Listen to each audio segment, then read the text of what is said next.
everybody, another YouTube Hangout. Super excited to be here with a longtime friend, Mr. Grant Cardone. Mr. GC's got a new book coming out, Be Obsessed or Be Average. It drops in 4 days. And so we're going to talk about obsession and how it's important in your business. Grant, welcome aboard, man. Evan, good to see you, man. It's been too long, buddy. Grant is in Miami, handling the hurricane there. Yeah, I got people. I mean, I've been streaming today. I've been streaming the hurricane coming up here. It was on MSNBC that this freaking wacko job in the 33rd floor of Regalia, right where the storm's hitting, is streaming live. So I love it. Hey, there's always an opportunity to drop some value and spread some love. Yeah. Talk to me about this book, man. What's it all about? What's the deal? Well, dude, this is my 7th book. It's my 19th business program or sales book, and this really is a story about my life, kind of where I came from, and you know, people have called me a sales guy, and they've called me a real estate guy, and an author, and a speaker, and all that stuff. But really, my whole life turned around when I, rather than denying some of my crazy obsessions. You know, Steve Carlos, you and I are friends with Steve. These guys probably don't know Steve and Hank, but you know, Steve always tells me, dude, you're the craziest dude I ever met, man.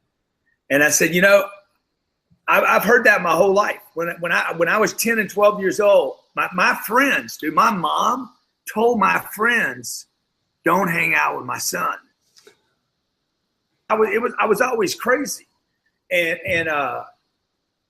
then every time I tried to resist who I am, man, like I got this category 4 hitting Miami Day, we didn't leave. I'm like, no, I want to stay and see the action. You know, now I take care of myself. I make sure everything's cool. But when I denied that I have this thing that I think everybody's got, Evan, frankly, I think everybody's got this thing to be a little crazy, right? When I denied it, I got in trouble. It all just kind of came out in crazy ways, whether it was drugs or, you know, the wrong girls or doing the wrong stuff, hanging out with the wrong people. And then when I was 25, I'm like, dude, if I'm going to die, I'm going to die being who I am. And because between 16 and 25, my life went terrible. And then when I just started owning who I am, just being who I am, just telling people, like, you know how kind of cocky I am. And, you know, I got a big mouth, man, say whatever I want, you know. People don't like that. I know they don't like it. But the problem is I didn't like not being me, you know. And when I wasn't being me, you know, I can't remember a time when I didn't want to be rich. And I can't remember a time in my life when I didn't want to be famous. But if you tell anybody that, man, you walk out and tell anybody that, you know, I want to be rich. Just watch the repercussions. Watch the people freaking yank on you for saying that. And so be obsessed. For me, it's really about my life, man. I'm either going to be obsessed with the things that I'm doing, or I end up kind of getting muted down and diluted to something a lot less than my potential. So what happened at 25 that made that shift? Like 9 years of not having a great life or getting into trouble, and then boom, like what happened? What sparked the change? Well, when I was 16, I started using drugs. And when I was 25, I was using drugs 15 times a day. And I tried to quit for 9 years, every day for 9 years, man. So then I went to a treatment center because my mom's like, hey, don't even come around. Everybody gave up on me, man. Like everybody. This isn't some kind of pulling heart story. This is like, dude, people hated me, man. Okay. And the worst part of it is I hated me. So it wasn't that I was broke and I didn't have a job and all that, all the bad stuff, but dude, the feeling that I had about myself, you know, was just awful. So I went to the treatment center, you know, and got off the drugs, quit using drugs for 25 days. And they told me I had to leave because the insurance was over. What a scam that is. And the counselor dude, I don't even remember his name, but he told me on the way out, he's like, hey man, let me tell you something. Cause you see, I don't know if you've ever gone to one of these 12-step kind of deals, but you go in and you do like this huge introspection on yourself. And then you got to share with the group all your stuff. So I'm telling these guys that I want to be rich, and I think I'm James Bond. I'm the reincarnation of James Bond, and you know, I'm gonna write books, dude. I'm gonna be famous, man, and people are gonna see me, and I'm going to do all this. Well, every time you do that over there, they're like, no, dude, give up on the ego. Give up on grandiosity. You're not going to be rich. If you just don't use drugs one day at a time, then you need to be happy. And the guy told me on the way out of the place, he's like, look, if you don't give up on all that, you'll never make it. And I walked out there and said, dude, I'm going to get rich. I'm going to get rich. I'm going to get famous. Because I just couldn't live a life of just not doing drugs, because I don't think drugs were my problem. You know, it was just a symptom of something else that went awry. And so when I went back, I took that addictive, that 15 times a day and not trying to use drugs, dude. I took that energy and I threw it in work. And you know how I work, dude. I'm a maniac, you know. So I took it, and I basically, people started telling me, you just replaced one addiction with another addiction. And I'm like, yeah, that's exactly what I did. I replaced one addiction with another one. And now I get addicted to the good things in my life. I love it. So was it that? Dude, why don't you have a black and white of me back there in the background, man? I got to get you a big black and white. Is that the goal? Hey, well, we got Kanye on there, so, you know, we'll see. There you go. Get the hoodie on. Yeah. Was that the turning point, like going into that? Well, I don't know. I don't know. For me, there's not been one turning point. You know, there's been a lot of turning points in my life. Because, you know, when I was 25, I was busted, broke, beat up. But when I was 35, dude, I was busted and broke up again, even though I had money. Now, I hadn't used drugs in 10 years. I had money. I had 2 businesses. Shit, I was, and boom, I felt like I was spiritually depleted. I was burning out.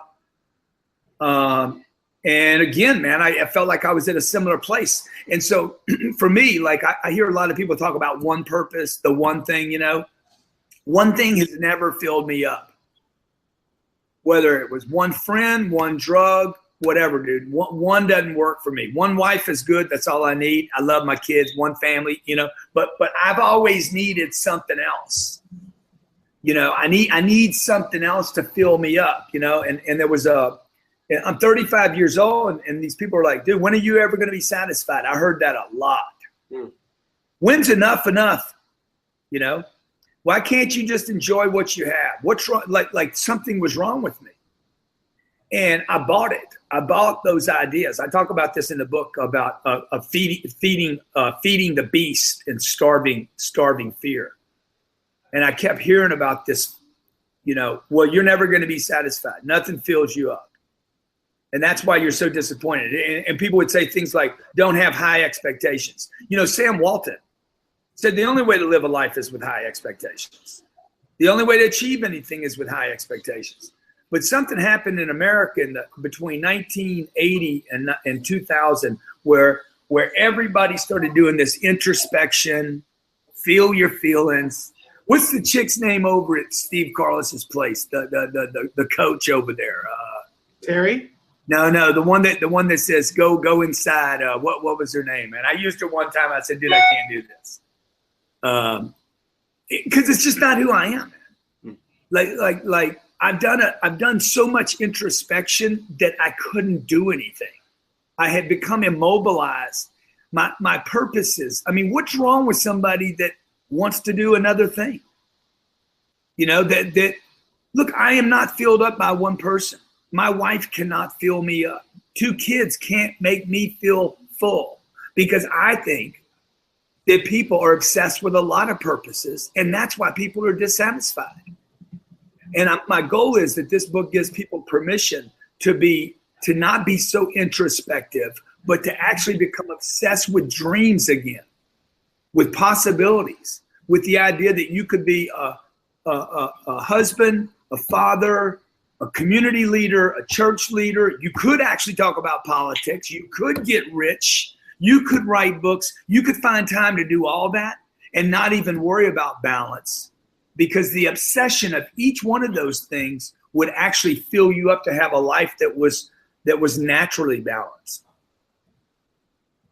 So you're getting a lot of love in the chat. People hope you're okay in Miami with the weather and Uncle GC in the house and a lot of love and chatter going on. That's awesome. Well, people have really helped me with the book. I mean, we're number 3, 4, and 6 out of top 10 on Amazon under entrepreneurship, and all the other books have been released already. So I mean, I got top 10 audio, top 10 e-reader, top 2 in books, and nobody's even gotten the book yet. So my fan base, dude, people that love me, man, or they love the title, dude. I think I'm hitting all the junkies out there. Yeah, I think I'm hitting all the freaking the guys that are freaking junkies and the chicks that want the right guy and the people that actually do want to get rich. You don't hear anybody walking around saying, dude, I want to get rich. I mean, stupid rich. Where I can just give 10 million away and not worry about it. Who talks about that? Nobody, dude. It's taboo. And I always wanted access. My whole life, I've wanted access to somebody. I want to see the inside once somebody makes it, but most people, they close the curtains. Guys, man, they make it big and the next thing you can't get to them. It's like they close off a little bit. And I understand because you start getting a lot of hate, you start getting a lot of, I don't know if you're getting any negativity today or not, but you can start pulling in a lot of noise, particularly the way the internet is. So many people can be anonymous today. Well, you're getting a lot of love. Neil Murray's writing in, finally a book that understands how I feel. So it's good. People are feeling it. Yeah. Here's a question. So you got, there's a lot of people who have, I call them the little man in their life, where you've got these people who, just hate on you and tell you it's not going to work out and go be normal and give up on your dream and you can't do it. And then maybe they listen to this interview and it sparks something, or they pick up your book and it sparks something. But then after they go back, like they still hang out with these people, and they how do you keep it consistent? How do you have that fire, but everybody around you is telling you how it's not going to work out? How do you keep getting on that horse every day and be consistent and following that crazy obsession that nobody believes in but you? Yeah, you got to start grabbing people that won't put you down for it, And the way to find out if you have the right group, there's an exercise in a book that says, look, you just take a piece of paper and you're going to put obsessed people that you're associated with. These are maniacs, dude. They don't have time for anything. See, most people are hanging out with people that have time. That right there indicates that you're hanging around people that got too much time. They're not obsessed. And if you're not hanging out with people that are obsessed, that understand obsessed, that would give you permission to be obsessed and never criticize you for it, you know what? Guess what? You're not obsessed. Because how would you even have time, man? So I would tell them, look, you don't have the right people in your life. By the way, that includes mommies, daddies, brothers, cousins. See, my family knows, like, you're going to either support me in the things I'm doing, or I just understand that you're not on the team. For me, there's either this team that I'm on, where people around me will say, dude, you could do that. You can do it, man. No doubt. You can do it, Grant. Or there's everybody else. Everybody else is a huge, huge portion of the population. And so there's very, very few people. Like I tell this guy, he sells his company for $21 billion. He's like, Grant, hey, what are you all about? We getting to know each other. I said, man, I want 7 billion people on this planet to know my name. And he's like, wow, man, that is a worthy goal. Okay. Now, and I know, dude, when I put a piece of paper down and say, how do you meet 7 billion people? You can't do it. I don't have enough time to meet 7 billion people. So most people are going to tell me it's impossible and never happen, blah, blah, blah, right? No, not a guy that's done something,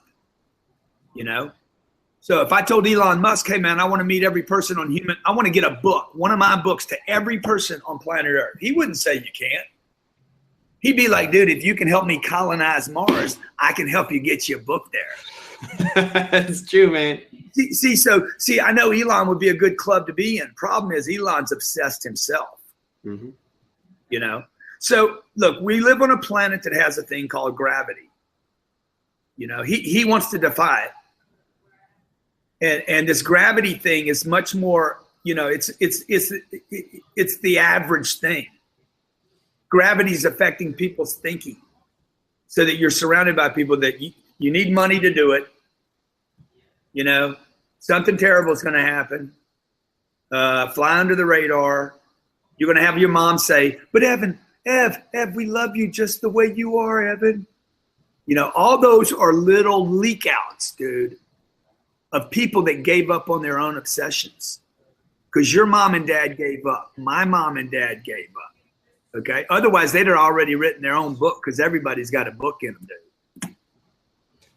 Good. The people in the chat were upset that the book was knocked over, and they want to make sure that it's always in frame. So just so you know, they. Dude, and look at the cover, bro. Look at the cover, okay? Like, I like it, man. Just so you know, they want it always in frame to get that promotion out. Dude, we're donating books to high schools, okay? We've donated, I think, almost 10,000 books already to high schools. And we did the cover so a guy in the 10th grade, because that's where I went bad. Would you pick this up if you were in the 10th grade, dude, and you were in the library? I like it, man. I like your flexibility in that picture, bro. I want to see that happen. I like it. Dude, that's not Photoshopped, okay? I'll tell you, to be honest with you, the shoes are Photoshopped. Yeah. But nothing else. We tried to do it barefoot. It just kind of, I mean, I did this is my shot. This is not a Photoshop, so. I like it. Roderick, a live viewer, is asking, how do you have the power to let go of those negative people in your life? You become like you become like, they're not going to even be interested in you, man. Look, I got people that have known me since I was born. They have no interest in me. See, because you start vibrating at this other frequency, you know, that they're like, dude, I don't want that. You know, I used to have these couple guys that I would compete with a lot in a vertical, my first business. And dude, the problem is I allowed them to compete with me because I basically vibrated at a similar frequency. And I limited myself to an industry. So they continued to think I was there in their space. Well, bro, when I ramped it up and really started fueling up obsession, next thing you know, I'm not even in their space. Don't see them. I don't talk to them. I don't spend time with them. I just you know, I popped out to another space. I pop out to another universe, if you will. So for me, it's not been about trying to balance. I think the whole work-life balance thing I think it's a myth, man. I would love for anybody to show me one person that's pulled that deal off and not given up something. So I'm doing my life, man. I think people should do their life, man. Today, it's never been a better time for a person to do it however you want to do it too. Cause like anything's possible now, but you don't want to compete with people, because the problem with competition, man, is they are giving up on stuff. They are trying to do the life balance thing. I don't wake up in the morning and try to be a dad or a husband. I don't wake up in the morning saying, I'm going to be a businessman today. I wake up and say, I'm doing Grant Cardone today. Take me, like me, love me. I'm going to do Kanye without going broke. Because Kanye hadn't figured it out either. Now, Kanye does what he wants, but the problem is I went and saw him the other night at the Staples Center, or at the American Airlines. And I love Kanye's music. Absolutely love it. And I wondered, man, when he gets off his flying stage that he has, okay, when he gets off the stage, dude, what's he going to do tonight? Is he going to go home and get, loaded? Is he going to go home and get drunk? Or is he going to have something else to throw himself into? Because, bro, after you do 50,000 people, you better have something else to throw yourself into. Otherwise, you're going to have this big, giant void. So the way to fill the void, man, is with another activity, some other purpose. So what is Grant Cardone obsessed with right now? Many things, man. The storm, dude. I'm digging the storm out, right? I can't wait. I want to see all the action. We were down there today periscoping it. But that's just entertainment for me, right? So right now, look, I want to take my real estate portfolio. We just created a public fund. I just got accredited by the SEC. So now that I can actually let people come in and invest in my real estate portfolio, I want to take that from 4,000 units to 40,000 units. That's a big move right there, man. I want to go ring the bell on Wall Street. And so that's one thing. You know, I just finished writing this book, so I'm never writing another book. This is it. That's it. I'm obsessed with saying never, ever am I going to write another book. Are you going to pull a Brett Favre though, and then come back? Probably, man. All right.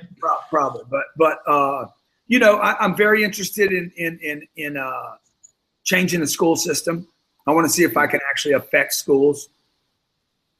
Because school was part of the problem for me. That's where I got so much of this suppression and oppression and stop and, you know, sit there for 55 minutes. I would never make one of my kids sit somewhere for 55 minutes. I mean, it's not fair to the kid, man.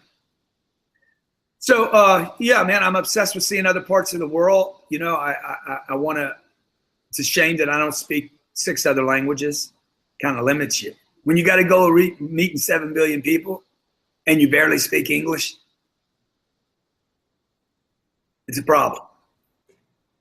Talk to me about building your platform and the reason behind it. Because if the goal is just money, you know, there's tons of guys who've made tons of cash you've never heard of. You can look at the wealthiest people in the world, and there's a bunch of guys there that they don't have to have a platform. You could have just kept doing your real estate thing, built it up, and nobody would have heard Grant Cardone, but you'd be, you know, one of the richest guys around. Why is it important to you? Like the message, getting it out there. What's fueling that for you? Because, and this is a great question. In fact, it's a question nobody's asked. Okay, like I can tell that you've actually thought about, hey, why is this dude doing this? You know, because if I just wanted to get richer, if I want to just hit the 4 billion, all I would do every day is buy real estate.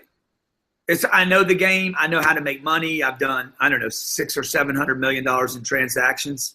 I got about $500 million worth of real estate right now. You would never write a dumb book, dude. Come on. Okay. Book sells for $17 on Amazon. I get 13 or 14% of the gross revenues. Right. You never do it, dude, because there's no money in that book. Okay. It's a tremendous amount of energy and effort. But one of the things that drives me, if I just made money, if that's all I did, or just went around the country and spoke and picked up my little fee, I would be back where I was when I was 35 years old, man, which is feeling burnout. That's how I felt. I felt burnout. I was angry all the time. I was tired, exhausted, dude. Because, and it's not because I was doing too much. It's because I wasn't doing enough things to keep enough variety to fill me up, man. Like, you know, if you're going to burn one candle, guess what? You're going to burn to the end of that candle. But if you keep a bunch of candles lit, I don't think you're going to burn any of them out. And you're going to create a tremendous amount of light, not for others, but for yourself. So that's what's driving me, man. What is the potential of Grant Cardone? And it's changed. You know, when I was 25, I just wanted to not use drugs. When I was 35, I'm like, damn, I got $1 million, man. I'm like, wow, man. You know, well, hey, can I turn that into 10? Then I realized, oh, hey, I don't have a girl. Here I am, this good looking dude, studly like, almost James Bond in motion and posture, and I don't have the right chick, dude. I'm, you know, I got 3 and 4 chicks a week, but I can't find the right one. So I'm like, then I went on this thing to find the right woman. And then she didn't want to have anything to do with me. And then I'm 50, and I'm like, dude, we got to get a family, man. I want to have some little ones, you know. So like life changes as you go. When I'm 70 years old or 80, I bought a plane last year, and the reason I bought that plane, because that doesn't make sense, is because, dude, I know I'm running out of time. People are like, dude, how's a plane make sense? You know? I said, bro, I'm running out of time. So that plane can get me places faster. And if you're not willing to exchange money for time, okay, then what am I left with? People talk about me showing the plane off. I'm like, whatever, dude. I mean, I stream video. Okay, I'm on a plane. I mean, what can I tell you? Let me go get in somebody else's little plane. so everybody feels better. It's freaking neurotic, right? So I'm willing, as you go through life, at one time you need to accumulate money, and I understand that. And at another time in life, you need to use the money to create the life you really want. And so I don't know, dude. I don't know what tomorrow brings, you know. I hope it brings something. I hope I wake up with another idea. I hope I wake up with another fascination. I hope there's another carrot or something just out of reach, because that's when I'm happiest. It's not when I attain things, but when I'm chasing things. Is there anything that for you has to get done before you run out of time? No, I think it all gets done after that, dude. You know, I don't think I'm a mortal body. I'm not, you know. I think that I see these guys. There's proof, man. There's proof that people live past their body. You know, the guy you got over there over your right shoulder, dude. I mean, he's been dead 3 or 4 years. Walt Disney, dude. He's been dead for, I don't know, 30 years. We're still talking about him. Jesus, look at Jesus, man. All these guys were obsessed. Everybody you got on your wall, dude, they're freaks. They're freaks. They're total freaks. They're aberrations of civilization.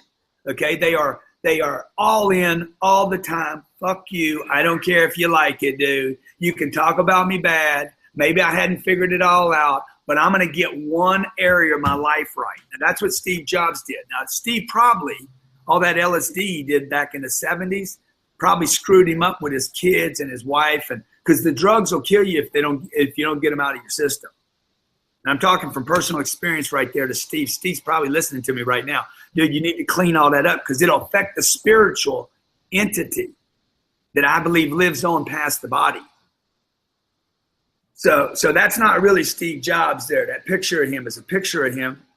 You know, this is just my body.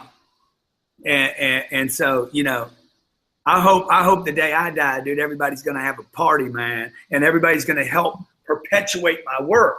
Like when we do work today, I'm like, hey, what's that going to look like 50 years from now? So whether I'm buying an apartment building, I'm like, hey, well, can my family, can my estate handle that property 50 years from now? What's the plan?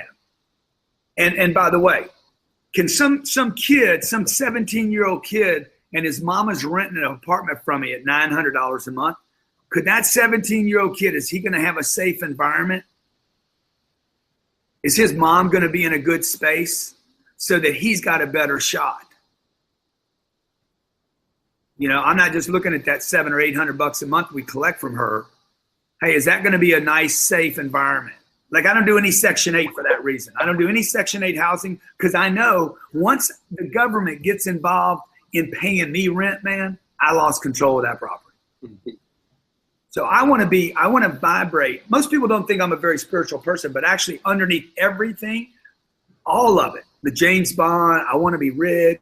You know, I want to have the hot chick, dude. I want people to know me. I want to be on a freaking billboard, you know. Dude, underneath all that is really just a spiritual unit that's interested in whatever a spiritual being does, which he'd want to play and have games and expand and discover life and try to move things around. Because I can't be a football player, dude.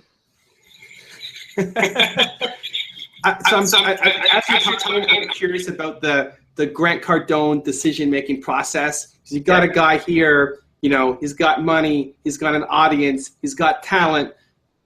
There's more opportunities to have an impact than you have time for, you know, with X amount of years left. Is it applying it into the education system? Is it writing another book? It's not that. Is it traveling around the world? You know, how do you decide what the next thing is? Is it you got a master plan, or is it like, you know what, I'm in the moment, whatever I feel, I'm going to go fire at that? You know, there was I guess about, I don't know. You got to put the book up. They're going to freak out, man. There you go. Yes. 9 weeks ago, I was at a charity event. Now, I got this book rolling out. You know how much work, how much work is involved in a book, right? So I went to this charity event. We raised $2 million. There's 200 people in the room. And that's a lot of money for a couple hundred people. And the one guy did the last million. Everybody's like, oh my God, You know, we were walking away. Everybody, we were $1 million short. And then one guy just walks up and says, you know what? I'll do it. And he drops the mic, right? And the room freaking tripped out, bro. I mean, the room lost it. And I'm driving home that night because I looked around the room when that dude did that, right? And I looked around the room, and every person in that room wanted to be that guy. Wanted to be the guy that could give.